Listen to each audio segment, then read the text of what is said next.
બાંગ્લાદેશમાં લઘુમતી હિન્દુ સમુદાય પર થઈ રહેલા હિંસક હુમલાઓનો સિલસિલો અટકવાનું નામ નથી લઈ રહ્યો.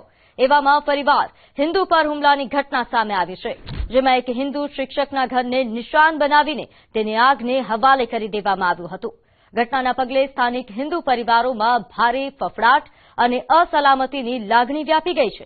ઘટના અંગે મળતી માહિતી મુજબ ગોવાઈન ઘાટના બહોર ગામમાં રહેતા ખ્યાતનામ શિક્ષક બિરેન્દ્ર કુમાર ડે કે જેઓ આખા વિસ્તારમાં જૂનું સર તરીકે લોકપ્રિય છે, તેમના ઘર પર મોડી રાત્રે અસામાજિક તત્વોએ હુમલો કર્યો હતો. હુમલાખોરોએ ઘરને ચારે બાજુથી ઘેરી લીધું અને ત્યારબાદ તેમના ઘરને આગ ચાંપી દીધી. આગ એટલી વિકરાળ હતી કે જોતજોતામાં ઘરનો તમામ સામાન અને કિંમતી ચીજ વસ્તુઓ બળીને ખાક થઈ ગઈ.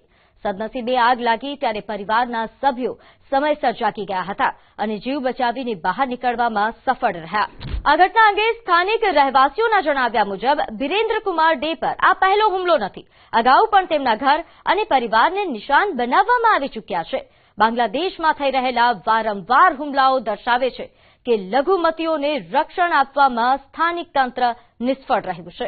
તંત્રની નિષ્ક્રિયતા અને વધતો રોષ એ ઘટનાના અનેક કલાકો વીતી જવા છતાં હજુ સુધી પોલીસ દ્વારા કોઈ નક્કર કાર્યવાહી કરવામાં આવી નથી.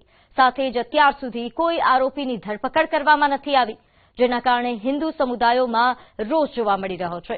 હુમલા અંગે સ્થાનિકોની માંગ છે કે આ હુમલા પાછળ જે પણ કટ્ટરપંથી તત્વો છે તેમને શોધીને કડકમાં કડક સજા કરવામાં આવે. લઘુમતી સંગઠનોનું કહેવું છે કે જો ગુનેગારોને છૂટો દોર આપવામાં આવશે તો ભવિષ્યમાં આવા હુમલાઓ હજુ વધી શકે છે.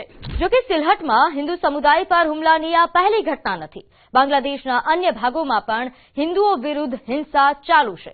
આ પહેલા ગત 11 જાન્યુઆરીએ ફેણી જિલ્લાના ડાગન ભુઇયા વિસ્તારમાં 28 વર્ષીય સમીર કુમાર દાસની નિર્મમ હત્યા કરવામાં આવી હતી. સમીરની લાશ લોહી લુહાણ હાલતમાં મળી આવી હતી અને તેની સીએનજી ઓટો રિક્ષા ગુમ હતી. જોકે પોલીસ લૂંટના ઇરાદે હત્યા થયા હોવાની શંકા સેવી રહી છે, પરંતુ સ્થાનિક લોકો તેને લઘુમતીઓ પરના ટાર્ગેટેડ હુમલા તરીકે જોઈ રહ્યા છે.